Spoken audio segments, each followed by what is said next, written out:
We would sit around the table at night to discuss what is the Bible and what's the salvation. My father has a Bible, it's called King James Version. But I work out of a different one that I've had since 1953. It's called the Revised Standard Version. So I begin to preach out of mine, which doesn't match. And my father said, no, it's this way. I said, no, it's this way.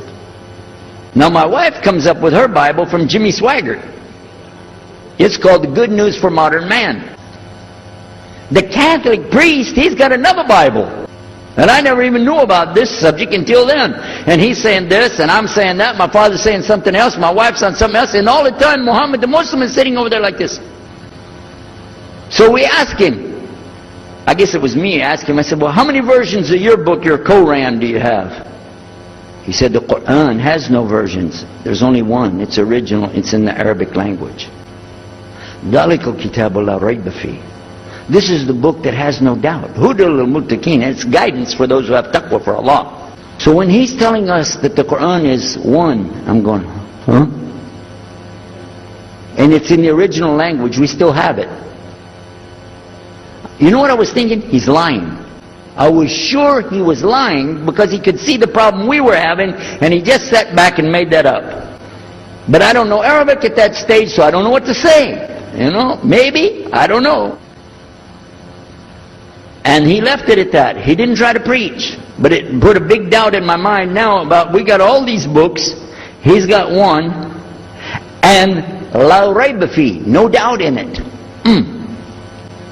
So another time we had another discussion that came up. Now this time I went to the other preacher who had the cross. And I was asking him, I want to be able to explain the Trinity. He said, you know the Trinity. I said, yeah, I know. But I want to know the way to explain it so a human being can just understand it. He said, okay. It's like an apple. Just take an apple.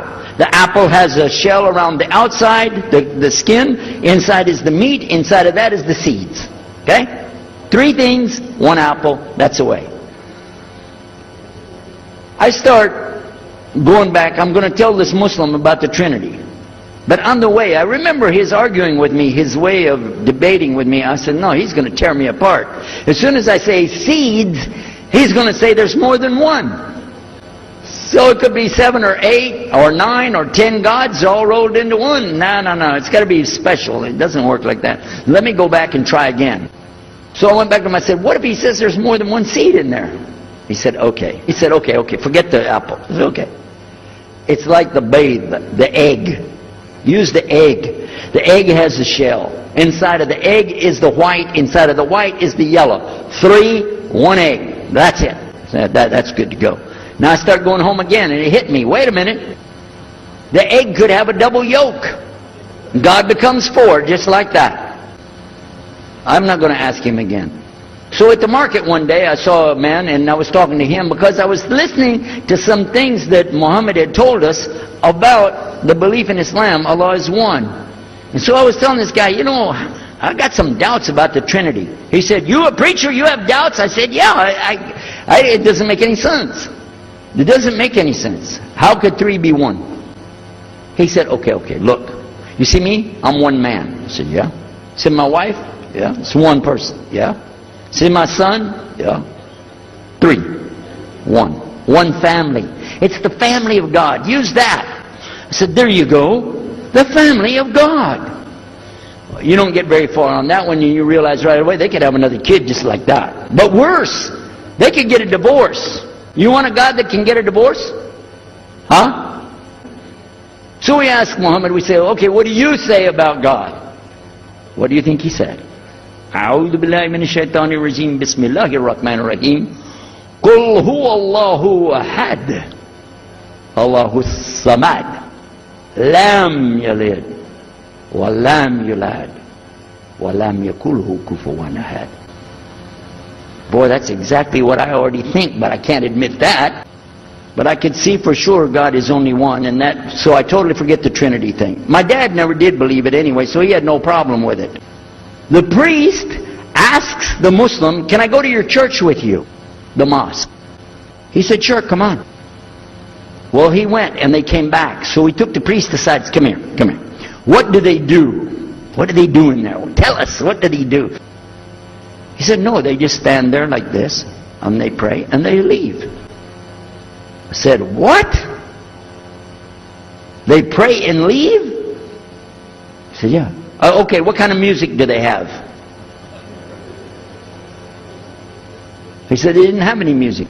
No music? How in the world are you going to worship God without music, man? So I asked him, Muhammad, you guys don't have any music? He said, no. So then the priest asked again another time. He wanted to go back to the masjid again. He went, this is middle of July, 1991. He went to the masjid. So they didn't come back. All night we're waiting. What happened? Very late they came back. And when he came in, I looked. There's Muhammad. I recognize him. Who's the guy with him, though? He's wearing a white jalabiyah, white dress like this. Has a white pillbox cap on his head. And I looked at him and I said, Pete. His name was Father Peter Jacobs, but we're not, Catholic, so I don't have to call him Father. I said, Pete, did you become a Muslim? He said, Ashhadu an la ilaha illallah, Ashhadu Muhammad Rasulullah. I said, oh my God.